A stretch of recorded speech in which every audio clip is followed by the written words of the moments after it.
5 ఏళ్లు పోరాడితే ఇవాళ 2 ఏళ్ల నమ్మకాన్ని సాధించుకుందాం. మరో 10 ఏళ్ల పాటు ఈ నమ్మకాన్ని నిలబెట్టుకోవాలి. పల్లె పల్లెలోనూ యుద్ధం జరిగితే 5 ఏళ్ల పాటు ఈరోజు వేదిక మీద ఉన్న వాళ్ళందరం కూడా ఎమ్మెల్యేలుగా ఉన్నాం. ఊళ్ళో అంగీలు దించుకొని కర్రలు చేతపట్టి బూతుల దగ్గర నిలబడితే ఇవాళ ఈ వేదిక మీద ఉన్నాం. 5 ఏళ్ల ఆ పోరాటాన్ని ఎవరం కూడా మర్చిపోకూడదు, మర్చిపోలేదు అన్నటువంటి విషయాన్ని కూడా ఈ సందర్భంగా చెప్తా ఉన్నాను. నేను 30 ఏళ్ల రాజకీయాన్ని చూశాను జిల్లాలో. 30 ఏళ్లలో ఈ జిల్లాలో ఇందాక ప్రభాకర్ రెడ్డి గారు ఒకటి చెప్తా ఉన్నారు, నమస్కారం మాత్రమే పనిచేస్తుంది, మిగిలింది పనిచేయదు అని. వాస్తవం అది. ఫ్యాక్షనిజాన్ని చూశాను, కర్రలు పట్టుకున్నవి కత్తులు పట్టుకున్నటువంటి రోజుల్ని చూశాము. తెలుగుదేశం పార్టీ నాయకుల మీద దాడి జరిగినటువంటి సందర్భాల్ని చూశాం. 2004లో ఆ రోజు కొత్తగా వచ్చినటువంటి ప్రభుత్వంలో దాడి జరిగితే కూడా కలబడి నిలబడినటువంటి నాయకులు తెలుగుదేశం పార్టీ నాయకత్వం గ్రామ స్థాయిలో ఉంది అన్నటువంటిది మర్చిపోలేదన్నటువంటి, గ్రామంలో జెండాను నిలబెట్టినటువంటి నాయకత్వం మాత్రం అట్లానే నిలబడి ఉంది అన్నటువంటిది విషయం చెప్తున్నాం.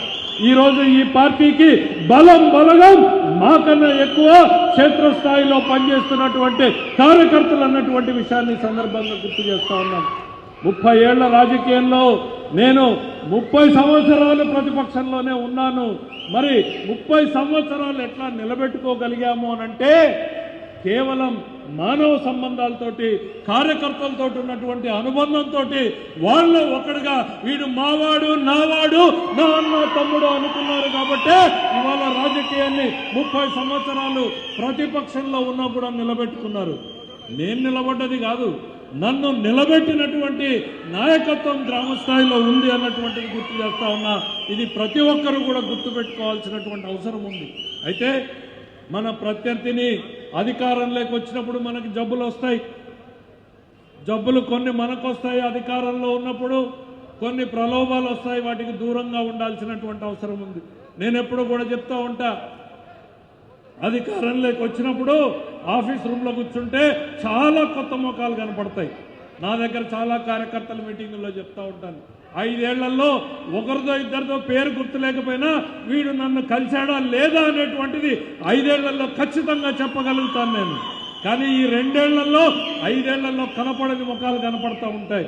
నా దగ్గర కనపడితే మీ దగ్గర కూడా కనపడుతూ ఉంటాయి. అవి ప్రతి ఒక్కరు కూడా కనపడతా ఉంటాయి. వాటి పట్ల జాగ్రత్తగా ఉండాలి. మనం రాజకీయ పొద్దుతిరుగుడు పూలని నేను ఎప్పుడు చెప్తా ఉంటాను.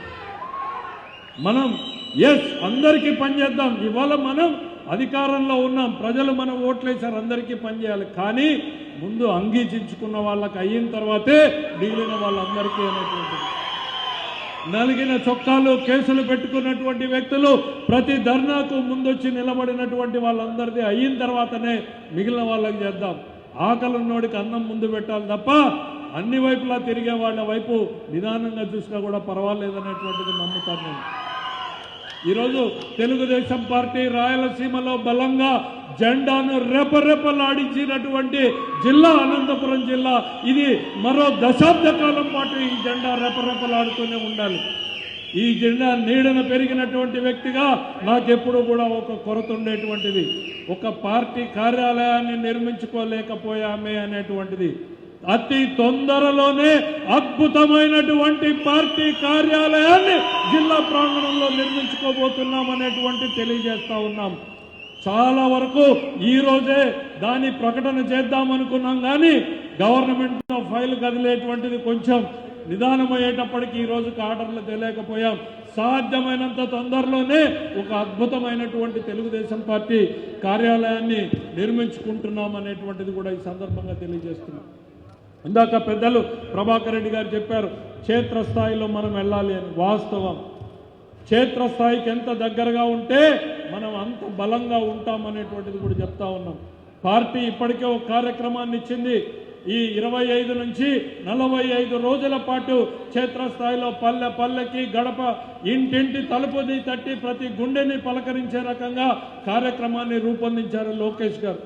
తొందరలోనే ఆ కరపత్రాలు ఊరికి ఏం చేశాం, మండలానికి ఏం చేశాం, జిల్లాకి ఏం చేశాం అనేటువంటి కరపత్రాలను తీసుకుని ప్రతి ఒక్కరిని పలకరించాల్సినటువంటి బాధ్యత మన మీద ఉంది. ఎందుకు అనంటే ఊళ్ళకి పోతేనే సమస్యలు వస్తాయి, మన దృష్టికి వస్తాయి, వాటిని పరిష్కారం చేయడానికి మనకు దొరుకుతుంది. సమస్య ఉందని ఎప్పుడు దూరం పోవద్దు, సమస్యకి ఎదురుపోదాం, ఆ సమస్యని పరిష్కారం చేద్దాం. ఆ చేసే దమ్ము ధైర్యం తెలుగుదేశం పార్టీ చంద్రబాబు నాయుడు గారి నాయకత్వంలో ఉంది అన్నటువంటి చెప్తా ఉన్నాం. 5 ఏళ్ల పాటు రాష్ట్రాన్ని భ్రష్టు పట్టించారు, రాయలసీమని మళ్ళీ రాళ్లసీమగా మార్చేశారు. ఒక్క ఇరిగేషన్ ప్రాజెక్టులో ఎక్కడైనా మీకు గుర్తుందా కాలువలో గంప మన్ను తీసినటువంటి సంఘటన ఎవరన్నా చూసారా అని అడుగుతా ఉన్నా. ఒక గంప మన్ను తీయలేదు, 1 మీటర్ కాలువ తవ్వలేదు. మళ్ళీ మొన్న ఖద్దరు చొక్కాలు వేసుకుని పెద్ద వేదిక పెట్టుకుని రాయలసీమ ప్రాజెక్టుకి తెలుగుదేశం పార్టీ అన్యాయం చేసింది అని చెప్తా ఉన్నారు. నేను ఇవాళ ఈ వేదిక మీద నుంచి కూడా మళ్ళీ చెప్తా ఉన్నా, ఇంతకుముందు మీడియా మిత్రుల ద్వారా వాళ్ళకి చెప్పాను, అయ్యా ఆగిపోయింది 2022లో జగన్మోహన్ రెడ్డి గారు ముఖ్యమంత్రిగా ఉన్నప్పుడు మీరు చేసినటువంటి దుర్మార్గ పనుల వల్ల కోర్టు ఆపేస్తే చంద్రబాబు నాయుడు గారికి ఏం సంబంధం అని నేను అడుగుతా ఉన్నా. రెండవ ప్రశ్న ఒకటి అడిగాను నేను, ఆ రాయలసీమ లిఫ్ట్ వల్ల అనంతపురం జిల్లాకు ఎన్ని వేల ఎకరాలకు నీళ్లు వస్తాయో చెప్పండి, ఏ తాలూకాకు వస్తాయో చెప్పండి. తాడిపత్రి నుంచి వస్తాయా, గుంతకల్ నుంచి వస్తాయా, లేక ఇంక ఆ పక్క నుంచి వస్తాయో చెప్పండి. అది మాత్రం చెప్పరు. వచ్చే రాయలసీమకు అన్యాయం జరిగింది, రాయలసీమ లిఫ్ట్ ఆపేశారు. నేను ఇవాళ సవాల్ చేస్తా ఉన్నా, ఈ జిల్లాలో ఏ తాలూకాలో ఎన్ని ఎకరాలకు నీళ్ళు వస్తాయో ఆ రాయలసీమ లిఫ్ట్ నుంచి చెప్పండి అని నేను అడుగుతా ఉన్నా. ఆపేసింది మీ సమయంలో మీ చేతగాని దద్దమ్మ పనుల వల్ల ఆ రోజున రాయలసీమ లిఫ్ట్ ఆగిపోయింది. దానికి చంద్రబాబు నాయుడు ఏ రకంగా కారణం అవుతాడంటున్నా. ప్రజలకు మళ్ళీ చెప్తా ఉన్నా, నమ్మొద్దండి, మాయ మాటల్ని నమ్ముకున్నారు. ఎన్నికల్లో రాజకీయ నాయకుడు గెలుస్తాడు, ఓడతాడు. నేను గెలిచాను, ఓడిపోయాను. ఓటమి చెందిన రోజున నేను నేర్చుకున్న గుణపాఠాలు ఎన్నో ఉంటాయి. ఎందుకు దూరం అయ్యాం, ప్రజలను ఎట్లా దగ్గర కావాలి అనేటువంటిది ఆలోచించుకోవాలి. కానీ జగన్మోహన్ రెడ్డిలా మార్పు లేదు. 151 సీట్లు 11 సీట్లు పడిపోయినా కూడా మళ్ళీ అదే అసత్యాల్ని నమ్ముకున్నాడు, మళ్ళీ అదే దుర్మార్గాల్ని దౌర్జన్యాల్ని నమ్ముకునేటువంటి ప్రయత్నం చేస్తున్నాడు. రప్ప సిద్ధాంతాన్ని కార్యకర్తలకు ప్రచారం చేస్తూ ఉన్నాడు. ఎక్కడో మర్డర్ జరిగితే దానికి ఒక కులం రంగు పూస్తాడు, లేకపోతే ఓ మతం రంగు పూస్తాడు, ఓ ప్రాంతం రంగు పూస్తాడు.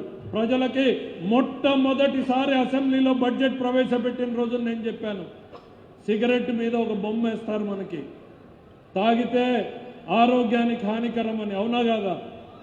దాన్ని చూసి చాలామంది, మీరు చెప్పండి, మనం స్కూల్లో పోయేటప్పుడు ఎంతమంది సిగరెట్లు తాగుతుండ్రు, ఇవాళ ఎంతమంది తాగుతున్నారు? తగ్గినారా లేదా?